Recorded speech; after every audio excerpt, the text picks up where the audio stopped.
Obviously, in the business you're in, you cover a company like Meta a lot. Obviously, it's an advertising juggernaut, but apparently, at least if you believe the Bloomberg reports, it wants to be more than just an advertising juggernaut. It wants to be a cloud juggernaut. Yeah. You're not hot on this idea. Well, I think there's a couple ways to look at it. I think a lot of people think just AI infrastructure is possibly getting overbuilt.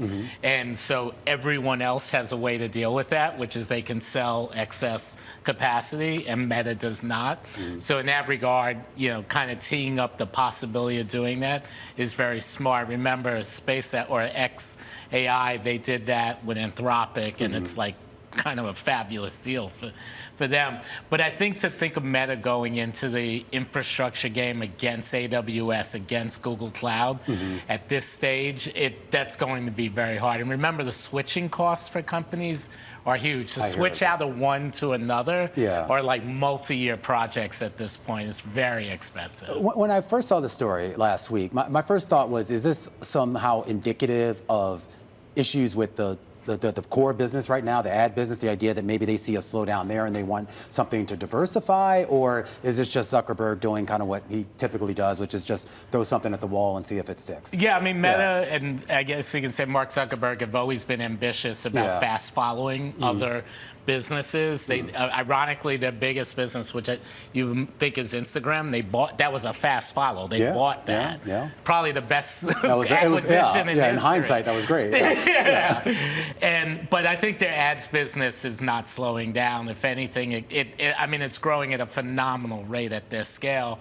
And I think it's believed they're going to become the world's largest advertising company this year, overtake Google in terms of ad revenue this year, which is just a phenomenal accomplishment. Is that because of Meta's growth or Google's sort of lack of growth? I think it's because of Meta's growth. I mean, if you think of, I've always said, if you take Google, their search, where you just type in the name of a brand and they give you search results, that's like half their revenue. If you take that out, Meta's already bigger than Google, because putting ads against someone typing the name of a brand without .com on the end is not, that's not it's a lot of money, but I don't think of that as bringing new consumers. But Meta is bringing new consumers. They bring it at scale, and that's what every business wants. There's no company that enters any market and doesn't consider, okay, I got to advertise on Instagram.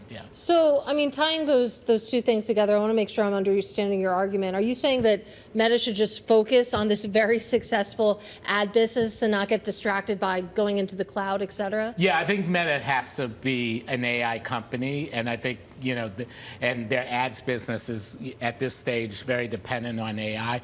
But, Meta going into like cloud hosting even for AI, I don't, if I'm an investor, I'm not penciling in revenue targets for that. I just don't see that materializing over time. At best, I'm saying at least I can hedge all the cloud's investments they're making, which at this point I think are like over $100 billion in infrastructure costs. And it's a really interesting critique, because I think you think about this moment in time, the conversation being had, all these concerns about whether we're overbuilding. You think about this data center build out, whether in hindsight we're going to look back at this period of time and say, man, we way over-egged, how much capacity we actually need here. Yeah, I think there is no doubt that we are overbuilding in the United States. Whether we're doing that worldwide, I think that could be argued, but putting data centers in the United States with expensive energy, expensive land, resistance to the data centers, versus putting them in other countries that are welcoming those data centers, I think long-term it's not going to make a lot of sense. But I've heard this argument about the idea that, okay, maybe we should be building these things in more lower-cost countries, et cetera, or maybe space, depending on if you believe Elon Musk. But I was always under the impression that these data centers also had to be in relatively close proximity to whatever the end user. Is that not the case? Not for training data. No, for internet access, yes. Even though data moves at the speed of light, it passes through so much infrastructure that distance does matter. But when you're training models, you're housing vast amounts of data. That data can be located anywhere. Now, the real issue there is, well, if the data is located outside the U.S., does that violate any laws? So I think you're going to see the development of a concept of data embassies, where a data center located in another country is actually treated as an embassy of that country. And that's a concept I know for sure is being worked on in a number of different countries. I am curious, though, too, just going back to this decision, or at least, again, not decision, I should say, the reporting by Bloomberg about this decision. Is there a sense that this could also be an advertising play? The idea that, I mean, we've heard from advertising, you can tell us, I mean, you run an ad company more or less. It's AI tools or the technology that we're seeing them build out. I mean, I would think to a certain extent that has the ability to enhance the advertising process, whether it's discovery, whether it's placement, et cetera, et cetera.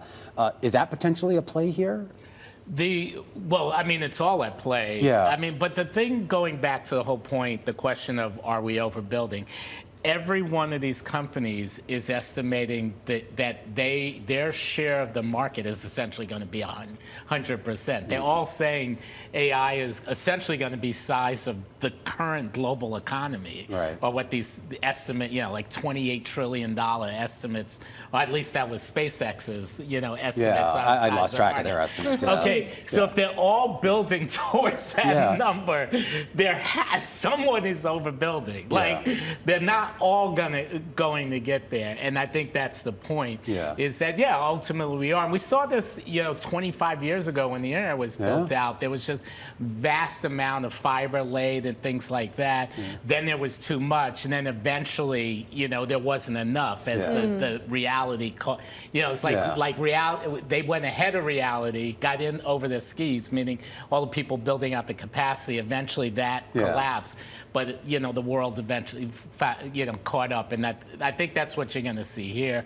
Meta, in a sense, is being back on that original point, is being smart and saying, look, we can't be the only ones without a backup plan. Right. Okay. Fair Google enough. has Google Cloud, Amazon has AWS, and so I thought Meta was going to have the glasses or something. Isn't that their backup plan? You don't have a pair of those. I do have. You do have a pair? Yeah. Okay, all right. I think they're actually phenomenally good headsets. People forget their little speakers built into Oh, them. no, we know. Our senior producer wears them. We can hear. I don't take many as pictures she's walking with them, around. but I listen to do phone calls on Do it. you really? There you go. So there's a use case there. Yeah, they'll walk down the street to Manhattan doing that, though. You might get You might get some buzz. Exactly. Mark, while we have you here, we have to talk a little bit about the World Cup as well. Of course, I think there's still a lot of salty Americans out there after the U.S. got knocked out. But talk to us about. Were you actually rooting for America? I mean, yeah. Because okay, all right. I was feel rooting like for you America, have to. and I have to say, I was rooting for North America, Okay. not just North America. There you go. So I was really into the Mexico game also, and I was Yeah. disappointed when they lost too.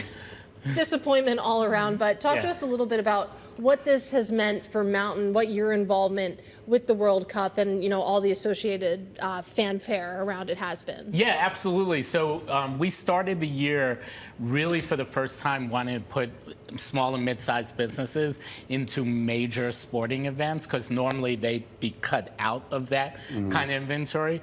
And so we launched a product we called Select, and which enables any size business to get into events like the March Madness, World Cup. So we have many of our customers advertising in the World Cup. The CPMs, the prices are similar to what the largest advertisers are paying, but they don't have to drop $1 million to do it. Well, but how do you do it? So you're saying like during the matches? Yeah, during the matches. And they can afford that? They can. They're allocating budgets. The budgets are anywhere from $100,000 to $1 million. And these are brands that traditionally would not be in a sporting event like that, but it makes sense for their brand. Just real quickly, I mean, what's the kind of the stickiness of that? I know, I mean, obviously in the U.S., the Super Bowl is like one of those sort of, kind of completely transcendental kind of advertising thing, because people will watch the ads and not even watch the game. With something like soccer, international football, do you see the same type of interest in terms of eyeballs on those ads? Yeah, and you get an interesting phenomenon, which is major sporting events have a lot more people watching per television. So remember, we're doing television advertising. So our product, is very, very targeted. Yeah. It's like we're putting ads in front of the exact right person. But when you do it in the World Cup match, there might be 4 or 5 people in the room. So you're getting a lot more reach for the same amount of spend. Yeah. And so and I think for a lot of our brands also, there's a lot of credibility attached to being attached to these events.